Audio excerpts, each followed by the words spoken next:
Oi, turminha! Vamos fazer a nossa atividade de matemática? Hoje nós vamos continuar o capítulo 8, que vem falando sobre medidas e comparações. Na última aula nós vimos também um pouquinho de padrão. Então, toda vez que nós queremos medir alguma coisa, nós usamos um padrão. Por exemplo, para medir a nossa temperatura, o que é usado? O termômetro, né? Um padrão de medida.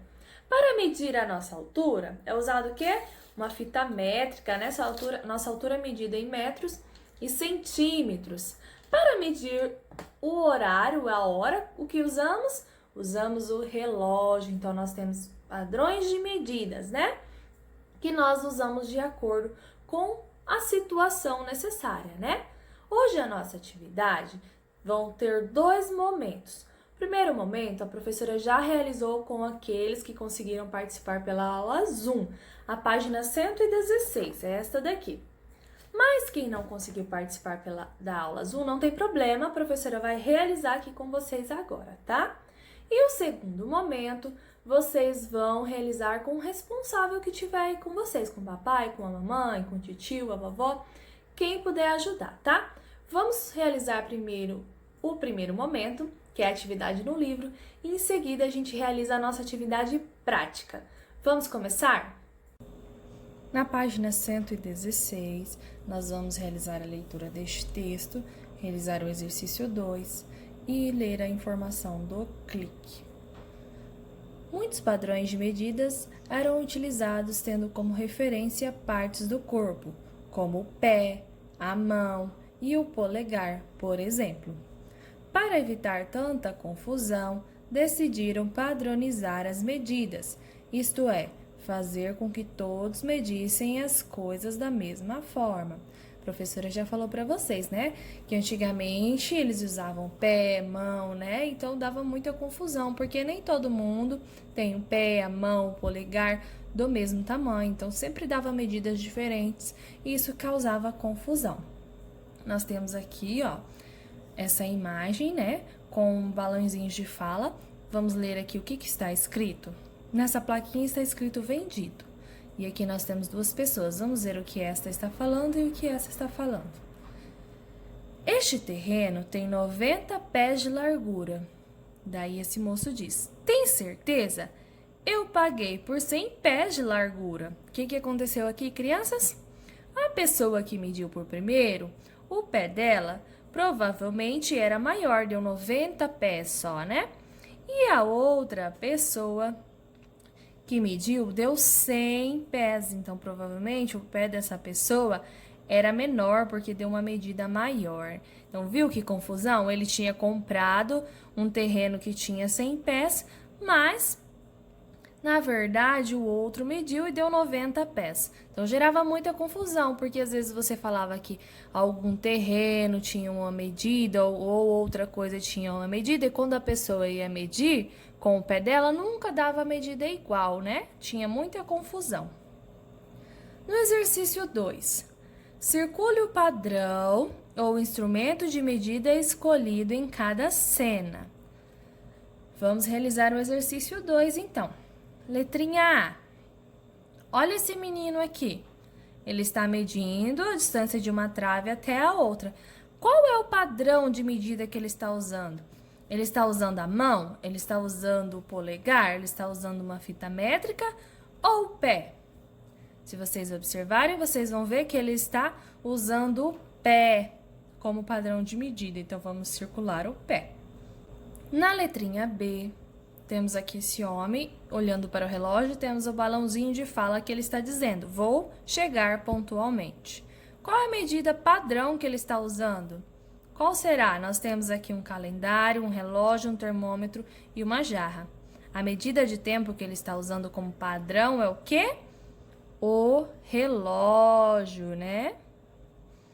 Vamos agora para a letrinha C. Essa moça está se pesando. Qual é a medida padrão, o instrumento padrão que ela está usando para medir?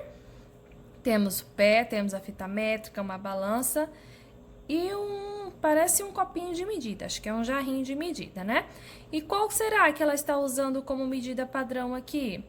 A balança, né? A balança que nós usamos para medir o peso. Então, o padrão aqui é a balança. Agora, vamos ler a informação do clique? Sempre que desejamos medir alguma coisa, usamos um padrão, isto é, um modelo para medida ou comparação, que foi o que aconteceu aqui nessa imagem. Aqui a medida, o padrão que ela usou foi a balança para medir o peso, aqui para ver a hora foi o relógio e aqui para contar o espaço entre a trave e uma outra foi o pé. Então, essas foram as medidas padrões, né, que eles usaram para poder realizar essas atividades, tá? Vamos começar a nossa atividade prática? O que vocês vão precisar para a atividade prática? No caderno de matemática de vocês vão fazer um desenho do corpo humano, tá? Vocês vão desenhar aí a maneira que vocês conseguirem realizar, tá? E nesse desenho tem que ter o quê? Mão, pé, cabeça, né? O tronco, desenhar o corpo humano aí, tá? E as partes do corpo humano. Depois, vocês vão precisar de uma treina, uma fita métrica, né? Porque vocês vão medir algumas partes do corpo. E qual é o padrão que nós vamos usar? Metro e centímetros, né? Para que a gente consiga saber o tamanho do nosso pé, da nossa mão. O que vocês vão ter que fazer? Vocês vão medir o tamanho da mão de vocês aberta, tá? Olha, aberta igual da prof. Vai anotar aí no papelzinho quantos centímetros deu. Vocês também vão medir o tamanho do pé de vocês. Anotar nesse desenho aí quantos centímetros deu. Vai medir também o polegar, ver qual o tamanho do seu polegar. Também vai medir o antebraço. Qual é o tamanho do seu antebraço? Você vai medir, tá? Depois que você realizar esse desenho do corpo humano, medir o tamanho dessas partes do corpo humano, você vai medir junto com a pessoa que está com você a mão, o pé, e o polegar e o antebraço dessa pessoa que está te ajudando a realizar a atividade. E vocês vão ver a diferença de tamanho. Ao final, vocês podem observar que ninguém vai ter um tamanho do pé igual ao do outro, né? A mão sempre vai ter tamanho diferente, os braços vão ter tamanhos diferentes, o antebraço. Por isso, nós não podemos usar isso como referência, né? Porque pode causar uma confusão. Nós devemos usar as medidas padrões corretas para determinado momento. Para medir o nosso corpo e as partes do nosso corpo, nós usamos o metro, como a professora já explicou, para medir líquidos, né? Nós usamos recipientes graduados, como a professora falou na última aula, que tem medidas, né? Para medir o tempo, o relógio, para medir a temperatura, como a professora já falou também, usamos o termômetro. Nós temos um padrão de medida para cada situação. Eu espero que vocês tenham gostado dessa atividade de prática de hoje e vocês descobriram aí quais são os tamanhos da parte do nosso corpo e também descobriram que nós não podemos usar ela como padrão, porque o tamanho das partes do nosso corpo sempre vai ser diferente do tamanho da outra pessoa. Um beijo para vocês e muito obrigada pela participação.